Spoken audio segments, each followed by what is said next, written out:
भारत आणि पाकिस्तान या दोन देशांमधलं युद्ध थांबल्यानंतर सुद्धा काल पाकिस्तानकडून जे आहे शस्त्रसंधीचं उल्लंघन करण्यात आलं।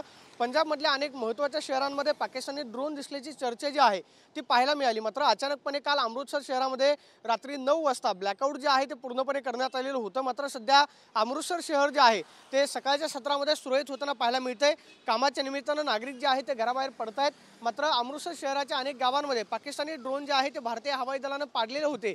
त्यामुळे अगदी सीमेपासून पाकिस्तानच्या सीमेपासून जवळ असणारं हे अमृतसर शहर जे आहे ते पाकिस्तानकडून टार्गेट करण्याचा प्रयत्न करण्यात आला। मात्र आता हळूहळू परिस्थिती जी आहे ती पूर्वपदावरती येते। डोनाल्ड ट्रम्प यांच्या मध्यस्थीनंतर भारत आणि पाकिस्तान या दोन देशांमधलं युद्ध जे आहे ते थांबल्याची काल घोषणा करण्यात आली। मात्र काही वेळातच पाकिस्तानकडून शस्त्रसंधीचं उल्लंघन करत पाकिस्तानच्या दिशेनं गोळीबार करण्यात आला। पाकिस्तानी ड्रोन जे आहेत ते सुद्धा आपल्याला भारतीय हवाई हद्दीमध्ये पाहायला मिळाले। मात्र काही वेळानंतर पाकिस्तानकडून जे शस्त्रसंधीचं उल्लंघन करण्यात आलेलं होतं ते थांबवण्यात आलेलं आहे। मात्र सध्या आपण पाहतोय की अमृतसर शहरामध्ये हळूहळू सकाळच्या सत्रामध्ये मार्केट जे आहे जरी उघडलेलं नसलं तरी नवनवीन मार्केट जे आहे ते सुरू होईल। नागरिक जे आहे ते कामाच्या निमित्तानं घराबाहेर पडतायत। मात्र नागरिकांच्या मनामध्ये एक प्रकारची भीती आहे, कारण काल शस्त्रसंधीचं उल्लंघन झाल्यानंतर सुद्धा आकाशामध्ये पाकिस्तानी ड्रोन जे आहे ते पाहायला मिळत होते। त्यामुळे पाकिस्तानकडून पुन्हा एकदा ड्रोन अटॅक करण्याचा प्रयत्न होतो की काय अशी शंका नागरिकांच्या मनामध्ये होती।